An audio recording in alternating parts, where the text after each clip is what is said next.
Malam hari ini saya mau letakkan suara penggembalaan yang Tuhan letakkan gitu ya dari firman-Nya. Dan juga malam hari ini menjadi perayaan buat setiap kita untuk merayakan pemimpin-pemimpin yang baru dilahirkan.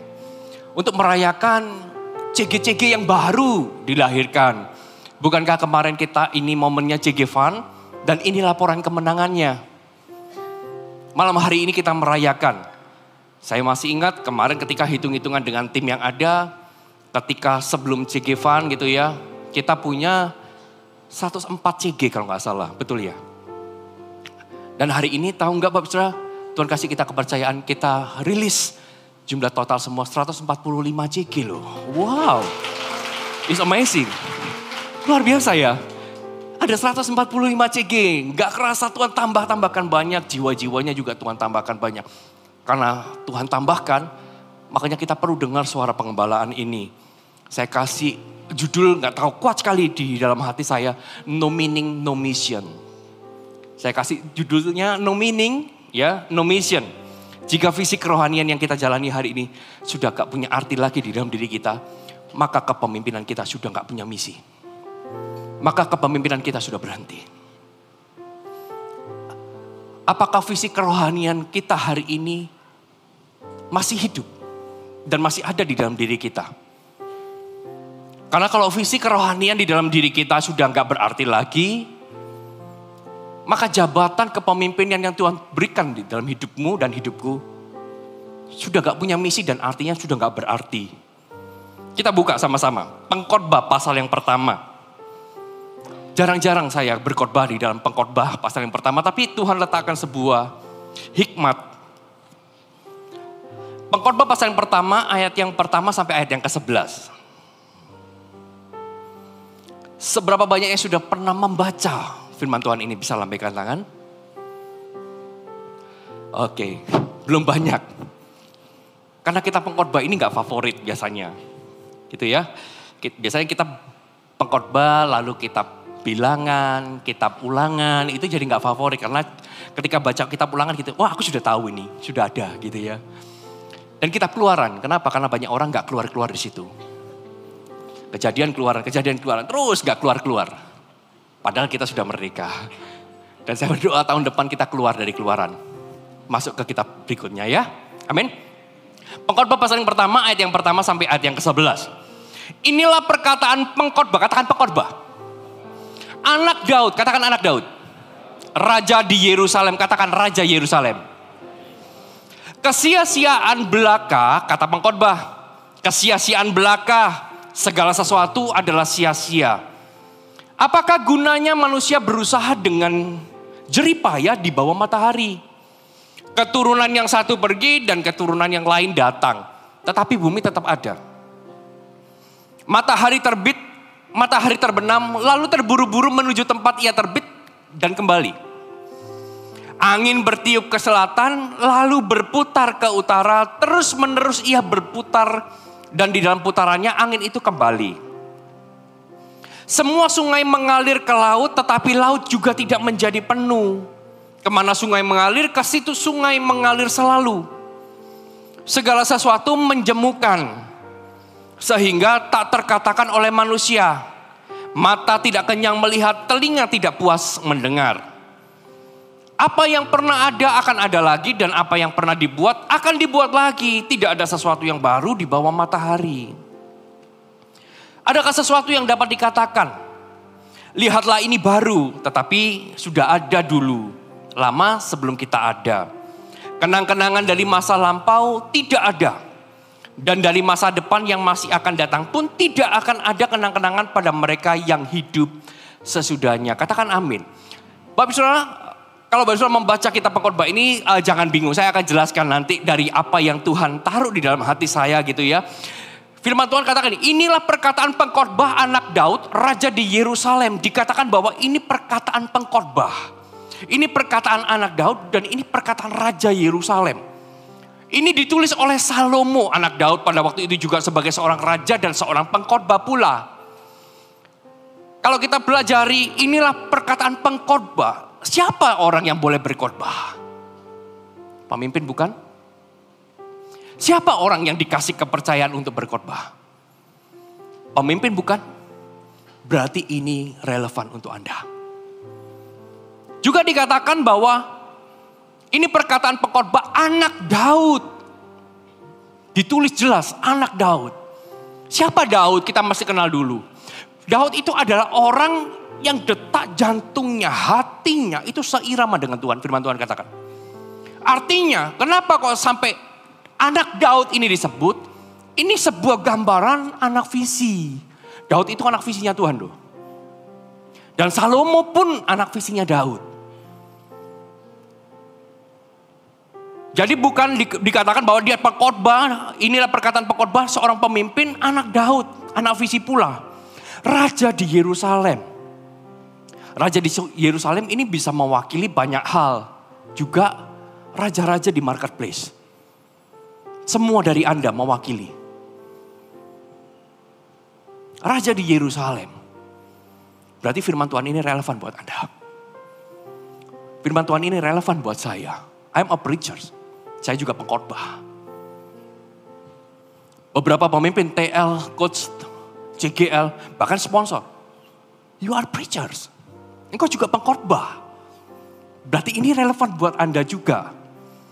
Tetapi yang menarik Bapak Saudara, bahwa Salomo ini menuliskan semua gitu ya di bawah matahari adalah sebuah kesia-siaan. Semua di bawah matahari ini sia-sia. Bisa bayangkan nggak kalau yang ngomong itu bukan raja, kita anggap bahwa iya kamu memang belum punya apa-apa, layaklah kamu bicara seperti itu. Tapi yang berbicara ini Salomo. Bisa kita bayangkan nggak siapa Salomo? Orang yang paling berhikmat pada waktu itu. Bahkan sampai hari ini tidak ada orang yang lebih berhikmat daripada Salomo. Ini orang yang paling berhikmat bilang semua di bawah matahari sia-sia, nggak ada gunanya. Orang yang paling sukses pada waktu itu kekayaannya tidak akan ada yang menyamai Salomo. Termasuk orang terkaya di dunia saat ini pun tidak bisa mengalahkan Salomo. Itu orang terkaya pada waktu itu. Kalau ketika ada orang yang bilang semua sia-sia, gak ada gunanya. Biasanya kan gini, kalau pemimpin rohani bilang, oh jangan kejar itu. Iyalah kamu gak punya apa-apa. Bisa layaklah ngomong begitu. Aku banyak hartanya. Kayak orang muda yang meninggalkan Yesus itu. Sejak masa muda aku sudah lakukan ini. Apa yang kurang untuk aku bisa mengikuti Yesus? Jual semua. Follow me. Dia gak bisa gagal. Kenapa? Banyak hartanya. Ini Salomo yang bilang dia orang paling sukses, paling kaya pada waktu itu. Dan Salomo juga orang yang paling berkuasa pada masanya. Dia adalah seorang raja di Yerusalem pada waktu itu.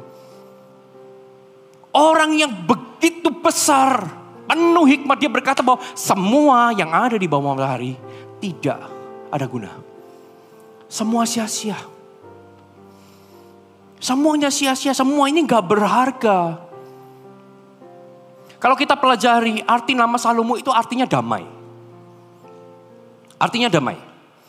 Tetapi ketika dia menulis pengkhotbah pasal yang pertama, ayat yang pertama sampai ke 11 ini. Saya gak merasakan sebuah damai sukacita yang Salomo harusnya punya.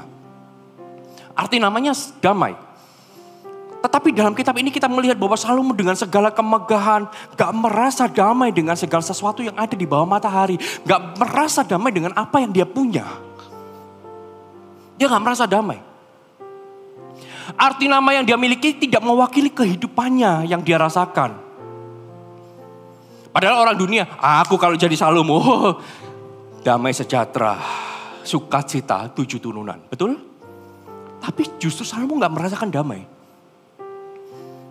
Dia tulis ini. Dengan apa yang dia punya harusnya bisa rasakan damai untuk ukuran manusia dan ukuran dunia. Tapi kita bisa melihat ketika dia tulis ini dia gak sukacita, gak damai sejahtera. Semua sia-sia, semua gak ada gunanya. Ketika dia tulis ini saya bisa rasakan dia sedang down, dia tertekan, dia kecewa, dia kehilangan kekuatan, kehilangan arah sebagai seorang raja memimpin. Aku harus apa? Aku punya semuanya, punya hikmat, punya kekayaan. Punya kesuksesan. Bahkan aku punya istri banyak. Tapi semua sia-sia. Pesan apa sih yang Salomo itu sedang tuliskan buat setiap kita? Ini adalah pesan pengembalaan akhir tahun ya. Kita mau siap tahun 2023. Ada 3 pesan nilai kehidupan yang bisa kita tangkap. Yang mewakili pengkhotbah, anak visi, dan raja di marketplace. Dikatakan ayat ketiga dan keempat, 3-4. Kita lihat. Apakah gunanya manusia berusaha dengan jeripaya di bawah matahari? Keturunan yang satu pergi dan keturunan yang lain datang. Tetapi bumi tetap ada. Dikatakan gak ada gunanya manusia berusaha. Dengan jeripaya di bawah matahari. Di bawah matahari. Pesan yang pertama, tidak ada keuntungan hidup tanpa Tuhan. Gak ada keuntungan. Engkau meraih kesuksesan tapi tidak ada Tuhan di dalamnya. Akhir hidup Salomo kehilangan Tuhan. Karena hatinya diserongkan oleh banyak istrinya itu. Untuk menyembah berhala. Kita bisa mencapai segala sesuatu apa yang target yang kita pemimpin taruh di dalam hidup kita. Di dalam hati kita. Kita kerjakan semuanya jadi. Tapi kalau di ujungnya kita kehilangan Tuhan. Nothing. Sia-sia semuanya. Siapa bilang kita gak bisa boom CG-nya 100 CG tanpa Tuhan? Bisa. Bisa, siapa bilang? Ada gula, ada semut, percayalah. Gampang mendatangkan masa di dalam CG itu. Tapi sulit mempertahankan Tuhan di dalam CG itu. Kita bisa multi. Pemimpin baru lahir. Keturunan satu pergi, keturunan yang lain datang. Tetapi bumi tetap ada, tetap sama. Sia-sia semuanya. Kalau gak ada Tuhan di dalam hidup kita. Sia-sia pemimpin itu menjadi pemimpin, dia gembalakan. Tapi hidupnya gak kudus, gak ada Tuhan. Sia-sia bukan? Salomo merasa semua di bawah matahari sudah ia miliki, tetapi semua tetap sia-sia jika nggak ada Tuhan. Seolah-olah Salomo sudah gambarkan, kalau cuma kaya, kekayaan itu cuma dipindah-pindah aja, nggak percaya. Hari ini pegang uang, catat nomor serinya. Besok uang seri itu nggak ada di tangan Anda, di tangan orang lain. Dibelanjakan betul? Ya kan? Ada pasukan ke bank, sama bank diambil, yang itu cuma berpindah-pindah, harta itu cuma berpindah-pindah. Gak ada sesuatu harta yang baru ditambahkan, gak ada. Cuma berpindah aja. Makanya Salomo itu sia-sia semua. Oh, harta yang tak kumpulkan nanti satu kali akan pindah ke tangan yang lain. Kalau kita cuma kejar itu, sia-sia hidup kita. Sia-sia. Tanpa Tuhan, kepemimpinan kita adalah sebuah latihan yang sia-sia. Sungguhan, sia-sia engkau memimpin kalau gak ada Tuhan di dalam hidupmu. Makanya tahun depan, Tuhan harus ada di dalam hidup kita, amin.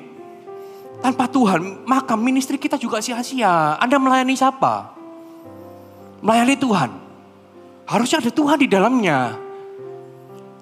Anda berkata, aku melayani Tuhan, tapi gak ada Tuhan di dalamnya. Sia-sia bukan? Semua hanya akan datang dan pergi tanpa arti. Pemimpin-pemimpin dengarkan saya, pengkhotbah anak Daud, Raja Yerusalem, pemimpin anak visi, Raja di marketplace. Pencapaian kita gak akan ada gunanya jika kita kehilangan Tuhan. Amin. Lalu yang berikutnya, ayat 5 sampai ayat ke-7. Matahari terbit, matahari terbenam. Lalu terburu-buru menuju tempat ia terbit kembali. Lihat, ada sesuatu yang aneh.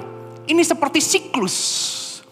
Matahari terbit, terbenam. Lalu matahari itu cepat-cepat kembali ke asalnya supaya dia bisa terbit lagi. Dan dia supaya bisa terbenam lagi. Dan dia terus.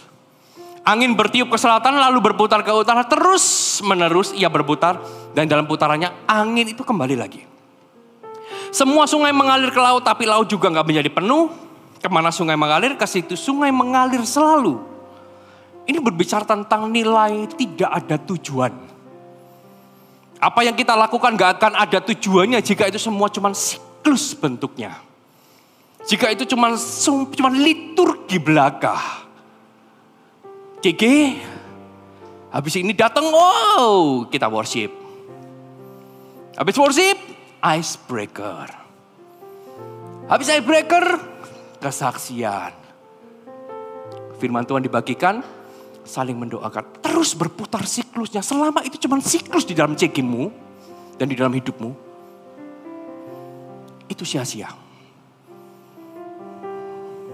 Jika itu semua cuma liturgi, jika itu cuma rutinitas, oh habis ini kita CG lagi, minggu depan tetap ada CG. CG gak akan berhenti. Akan terus ada. Matahari terbit terbenam setiap hari seperti itu. Angin bertiup berputar-putar setiap hari juga seperti itu. Air mengalir ya seperti itu. Apa yang kita kerjakan jika itu hanya agenda, maka kita gak sedang punya tujuan. Semuanya akan jadi monoton. Makanya tahun depan, apapun yang ada di dalam hidup kita, CG yang ada di dalam hidup kita, gak boleh cuma sekedar rutinitas, tanpa tujuan. Akhirnya CG bukan rutinitas, bukan liturgi, dan bukan siklus mingguan, tapi adalah senjata di tangan kita. CG itu senjata loh di tangan kita. Awal tahun lalu Tuhan kasih 104 CG. Ini sebagai senjata buat KMS Malang. Hari ini Tuhan dari 104 aku menangkan. Kami menangkan. Ini hasil bersama kita dengan Tuhan. Jadi 145 CG. CG itu jadi senjata di tangan kita. Kalau itu gak jadi rutinitas. Tapi kalau itu rutinitas, CG Anda akan jadi CG yang monoton. Hari ini kita punya 145 CG, itu adalah senjata GMS Malang untuk tahun 2023. Dari 145 CG, I have a dream 300 CG. Kasih kemuliaan buat Allah kita. CG-nya 145 jadi 300.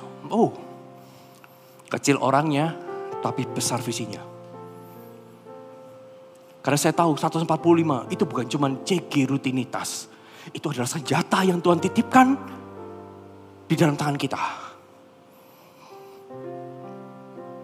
Bukan tentang CG-nya, tetapi tentang orang yang pegang senjatanya. CG semua sama. Surabaya, di mana-mana, semua nasional, internasional. Semua CG ya kayak gitu. Tapi yang membedakan, orang yang pegang CG itu yang membedakan. Orang di balik senapannya itu yang penting. Kalau orang yang pegang CG-nya itu cuman siklus rutinitas, hanya liturgi, sia-sia. Senjata itu di tangan Anda. Tapi kalau Anda pegang, yang pegang CG itu, dia tahu bahwa apa yang kupegang ini senjata untuk kebangunan rohani. Engkau akan jadi besar. Halo, amin. Senjata itu akan tumpul jika pemimpin hanya menjalankan siklus mingguan rutinitas. Tumpul senjatanya.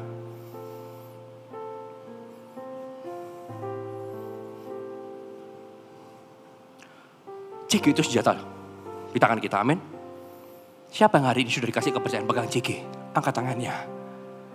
Angkat tangannya. Yang sudah dikasih kepercayaan pegang CG. CGL lah ya. CGL Coach dan TL bis. Angkat tangannya.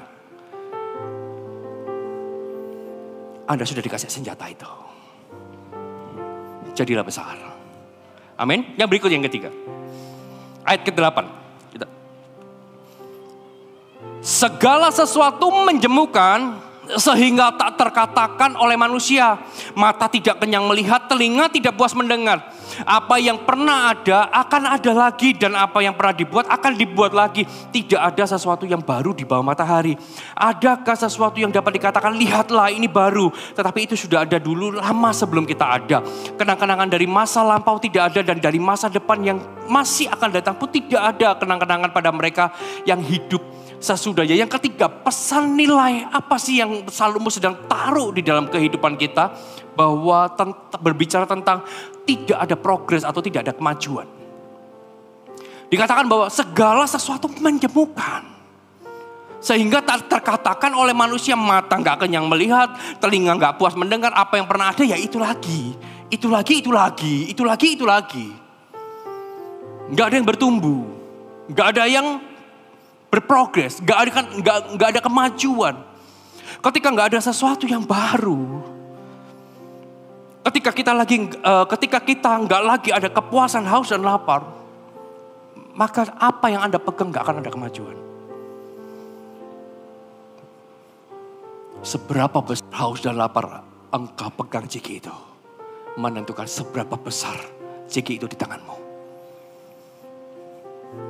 Kalau kita menilai bahwa JG ini sudah gak ada arti buat kita, pekerjaan lebih berartilah. Kalau JG, visi kerohanian sudah gak punya arti dalam hidup kita, kepemimpinan kita sudah gak punya misi. Titik, selesai. Kemarin saya begitu habis meeting dengan full timer dan gembala. Untuk tahun depan, apa yang mau kita capai? Orang bilang, kenapa berbicara angka? Oh, angka penting. Angka itu menunjukkan bahwa kita ini bergerak, kita diam, kita berlari atau kita melompat. Angka itu penting. Saya meeting dengan gembala, mulai breakdown.